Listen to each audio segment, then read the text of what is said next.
নমস্কার বন্ধুরা, তনুশ্রীজ কিচেনে আপনাদের সবাইকে স্বাগত। আজ আবারও চলে এলাম আরও একটি নতুন রেসিপি নিয়ে। আজ আমি বানাবো অনুষ্ঠান বাড়ির মতো জেলি টাইপ টমেটো চাটনি। এভাবে যদি টমেটো চাটনি ঘরে বানান তাহলে মনেই হবে না ঘরে বানিয়েছেন, খেতে পুরো অনুষ্ঠান বাড়ির মতোই স্বাদ আসবে। তো বন্ধুরা, আমার এই ভিডিওটি যদি আপনাদের ভালো লাগে তাহলে একটি লাইক দিয়ে চ্যানেলটি সাবস্ক্রাইব করবেন আর ভিডিওটি পুরো দেখবেন, তাহলে খুবই সহজে বানিয়ে নিতে পারবেন ঘরে এভাবে অনুষ্ঠান বাড়ির মতো টমেটো চাটনি। তো চলুন বন্ধুরা, আর দেরি না করে ভিডিওটি শুরু করা যাক। টমেটো চাটনি বানানোর জন্য প্রথমে আমি এখানে নিয়েছি 7টে টমেটো আর 5-6টা খেজুর আর নিয়েছি একটি আমসত্ত্ব। এবার আমি টমেটোগুলোকে ছোটো ছোটো পিস করে কাটবো।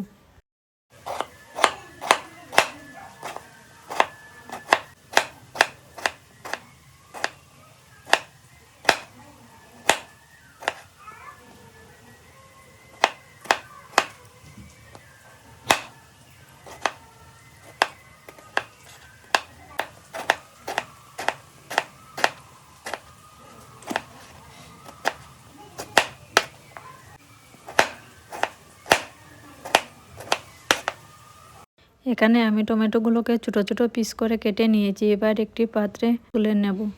পিস করা টমেটোগুলোকে আমি একটি পাত্রে তুলে নিয়েছি। এবার আমি খেজুরের বীজগুলোকে ছাড়িয়ে নেব। খেজুরগুলোকে আমি এভাবে চাকু দিয়ে বীজগুলোকে ছাড়িয়ে ছোটো পিস করে নেব।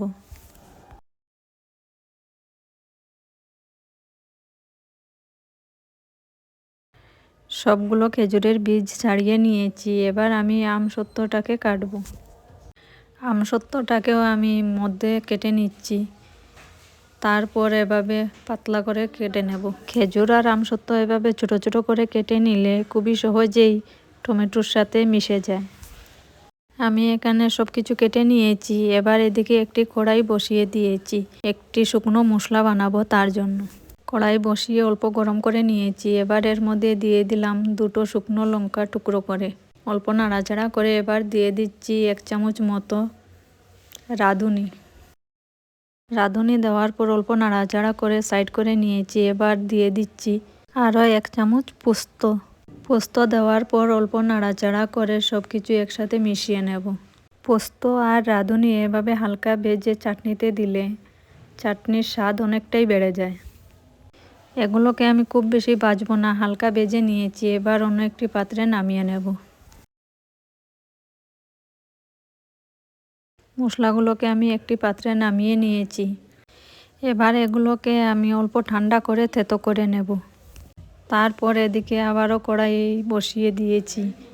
কড়াই বসানোর পর দিয়ে দিলাম অল্প সাদা তেল দেওয়ার পর এর মধ্যে দিয়ে দিচ্ছি একটি শুকনো লঙ্কা টুকরো করে আর দিয়ে দিচ্ছি কয়েকটি গোটা সর্ষে তেলে দেওয়ার পর সর্ষে ফুটে আসে, তাই একটি ঢাকা লাগিয়ে দেবেন। সর্ষে দেওয়ার পর এর মধ্যে দিয়ে দিচ্ছি একদম অল্প করে রাঁধুনি দেওয়ার পর সঙ্গে সঙ্গে দিয়ে দিচ্ছি কেটে রাখা টমেটো দেওয়ার পর অল্প নাড়াচাড়া করে এর মধ্যে দিয়ে দিচ্ছি স্বাদ মতো লবণ আমি অল্প করেই দিয়েছি। মিষ্টি চাটনিতে লবণ অল্প কম রাখাই ভালো।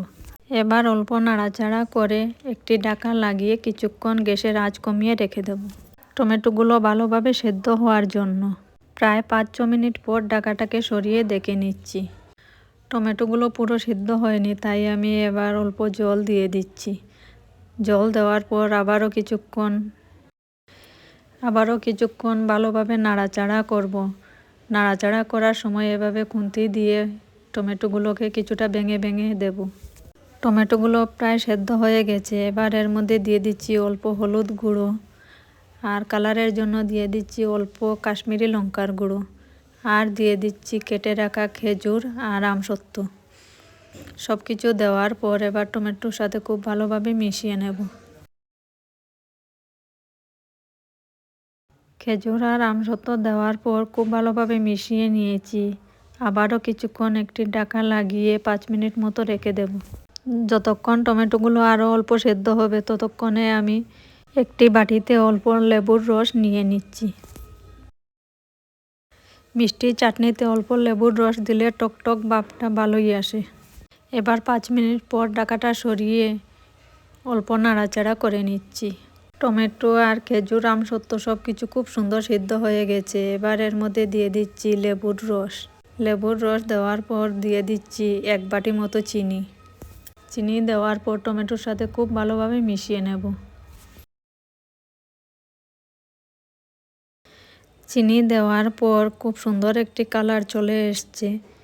এবার অল্প নাড়াচাড়া করে এর মধ্যে দিয়ে দিচ্ছি আগে থেকে ভিজিয়ে রাখা কয়েকটি কিশমিশ, আর দিয়ে দিচ্ছি কয়েকটি কাজু বাদাম মধ্যে টুকরো করে। এবার দিয়ে দিচ্ছি গুলে রাখা কর্নফ্লাওয়ার।